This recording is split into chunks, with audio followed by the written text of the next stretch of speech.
नमस्कार. चला तर आज आपण गव्हाच्या पिठाचे मोमोज कसे बनवायचे ते पाहणार आहोत. पत्ताकोबी, कांद्याची पात, घेवड्याच्या शेंगा, हिरवी मिरची, शिमला मिरची हे सर्व बारीक कट करून घेतलेले आहे. ही सोयाबीन भिजून बारीक मिक्सरमध्ये करून घेतलेली आहे. सर्वप्रथम कढई तापायला ठेवून त्यामध्ये तेल घालून घेतलेलं आहे. हिरवी मिरची घालून छानपैकी परतून घ्यायची. हिरवी मिरची परतलेली आहे. आपण त्यामध्ये अद्रक लसूण पेस्ट घातलेली आहे. अद्रक परतून झाले त्यामध्ये कोबू, शिमला, घेवड्याच्या शेंगा घालून आता छानपैकी परतून घेऊ. त्यामध्ये सोयाबीन पण घालून घेतलेली आहे. कांद्याची पात हे पहा छान परतलेला आहे. काळे मिरी पावडर 1 चम्मच छोटा, मीठ चवीनुसार, सोया सॉस 2 चम्मच.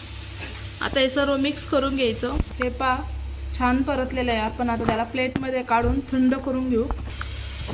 हे पहा थंड झालेलं आहे. हे पहा आम्ही गव्हाचं पीठ मळून घेतलेलं आहे. त्याच्याऐवजी तुम्ही मैदा पण घेऊ शकतो.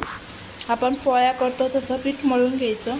हे पहा मी पातेले ठेवून त्यामध्ये पाणी ठेवलेलं आहे गरम करायला. हा पहा एवढा छोटा उंडा घ्यायचा, तो लाटून घ्यायचा. हे पहा अशी लाटी लाटून घ्यायची. हे पहा आपण साईडने पाणी लावून घेतलेलं आहे. हे पहा अशा प्रकारे घडी घालून घ्यायची.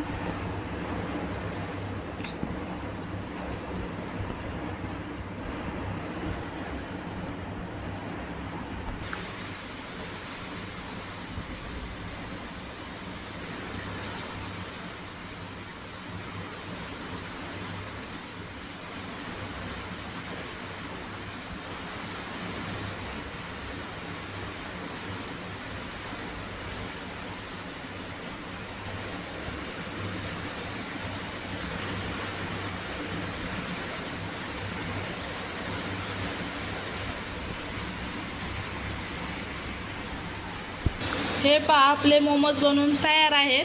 आता आपण त्याला उकडून घेऊ. हे पहा मी पाणी ठेवलं होतं, आता त्यावर चाळण ठेवली, त्याला तेल लावून घेतलेलं आहे. आता त्यावर आपण मोमोज ठेवू.